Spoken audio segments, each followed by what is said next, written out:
Spider-Man Far From Home is nearly out all around the world. It's out in most areas as I speak right now.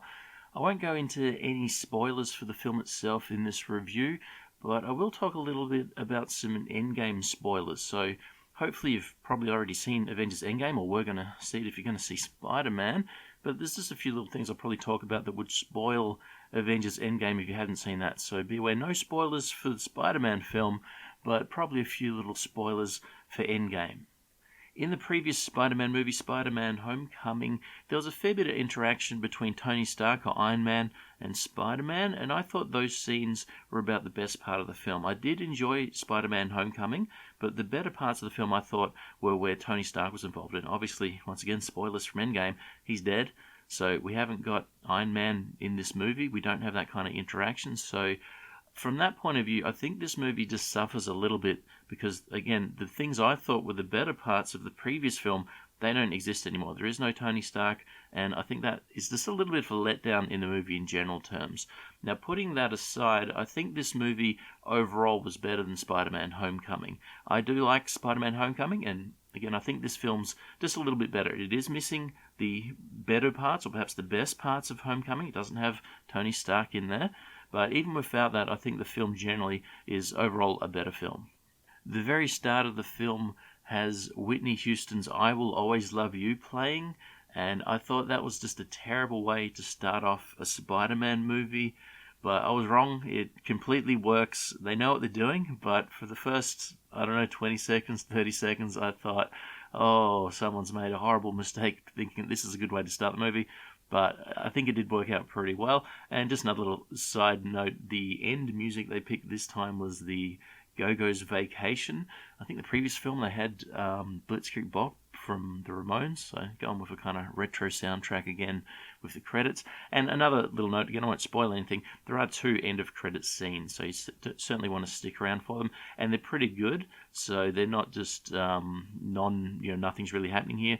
There are 2 scenes, one halfway through and one right at the end, so certainly worthwhile hanging around, unlike Endgame, which didn't have any originally, though now with the re-release it's got something, but originally no end scenes there for that film.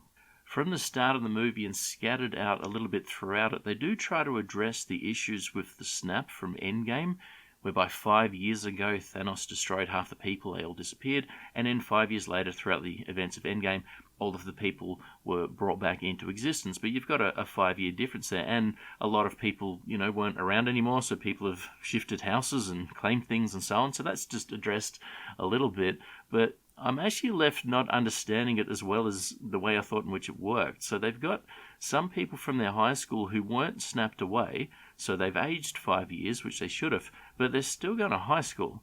So I'm not sure why they haven't graduated and moved on. So I've missed something there. I'm not really sure what was supposed to have happened, but the way I understood it was that those people should have now graduated and they'd be, working or going to college or whatever. But that's not exactly what was happening in the film. So it didn't really take me out of it, but I thought, they've explained it in such a way that I actually understand less than what I thought I understood going into the movie. Tom Holland is back playing Spider-Man again. You get basically the same kind of Spider-Man as in Spider-Man Homecoming and Infinity War and Captain America Civil War. So if you like that version of Spider-Man, which I do, you'll like this one as well. Jake Gyllenhaal plays the new character, Mysterio. You would have seen him flying around shooting some green stuff from his hands if you saw any of the trailers. And he's pretty good as well. So I wasn't sure what to expect with Jake Gyllenhaal, but I think he does a pretty good job in the film. The only real down part, and it's not because they were bad, but Nick Fury and Happy Hoagland are basically trying to take the place of Iron Man or Tony Stark in the interactions with Spider-Man, and I just don't think anyone can do it. So I'm not necessarily saying the interactions there were bad, they weren't, but they're just not to the level of Robert Downey Jr.'s Iron Man. So that, to me, was where the film wasn't as good, I did say earlier, compared to the previous Spider-Man movie. You're missing out on Iron Man, and no one's really able to fill that role. There's some comedy scattered throughout the movie. I did laugh quite a bit, and most of it isn't ruined by the trailers. So a lot of films nowadays, you get all the good stuff in the trailers, and when you've seen that, it kind of ruins the film a little bit. There wasn't too many of the punchlines that I remember seeing in trailers beforehand, so that was a little bonus. And the film was actually funny, unlike Men in Black International. I didn't laugh at that at all recently, but this film, I laughed a fair bit throughout it. Another thing that the film addresses, or addresses probably isn't the right word, another thing the film points out, which would be pointed out by people if it wasn't pointed out, is where are the Avengers? So this is after Endgame. We've got Spider-Man having to help the latest threat, and it is brought up by people, oh, how come, you don't have the Avengers here? Where's Thor? Can't we get Thor to help? So it's not really explained why they can't help. Oh, he's off-world or he's not here. Obviously, because they don't really know what's going to go forward in the MCU, they don't have an answer, but they at least pointed out, which I think people would point out as well, go, how come the Avengers aren't here? Well, they do point out why aren't the Avengers here. And there was a fairly funny line, I suppose it was supposed to be funny, I'm not sure, but at one point they say, what about Captain Marvel? And I do believe that might be the first time she's called Captain Marvel. I don't believe she was called Captain Marvel in Endgame. I don't believe she was called Captain Marvel in the Captain Marvel movie. I could be wrong. But they say, what about Captain Marvel? And Nick Fury's response was, don't even bring up her name. And I did laugh at that, just the sort of meta comment of that, of, she's quite a controversial name to bring up, and he just doesn't address where she is. He just, don't even mention her. Don't mention Captain Marvel. We don't even want to get into it. I thought that was pretty funny. As far as ranking this in order for where I think it fits into the MCU, it's obviously worse than all of the Avengers movies and Captain America Civil War. So discounting all of the movies that have a lot of the stars in them, where does this fit with the actual standalone movies? I think that it's better than the Incredible Hulk film, it's better than the first Captain America movie, it's better than the first two Thor movies, and it's better than Captain Marvel. It's probably better than Spider-Man Homecoming, and I like Ant-Man and Ant-Man and the Wasp, unlike, I think, most people, so I'd put it somewhere around there, maybe a little bit better than Ant-Man and Ant-Man and the Wasp. So that's basically where I would rank the film compared to other MCU movies. Or to look at another way, what MCU films do I think are better than this? Well, again, the sort of Avengers movies, Captain America Civil War. I think Captain America Winter Soldier is better than this. The three Iron Man movies are better than this.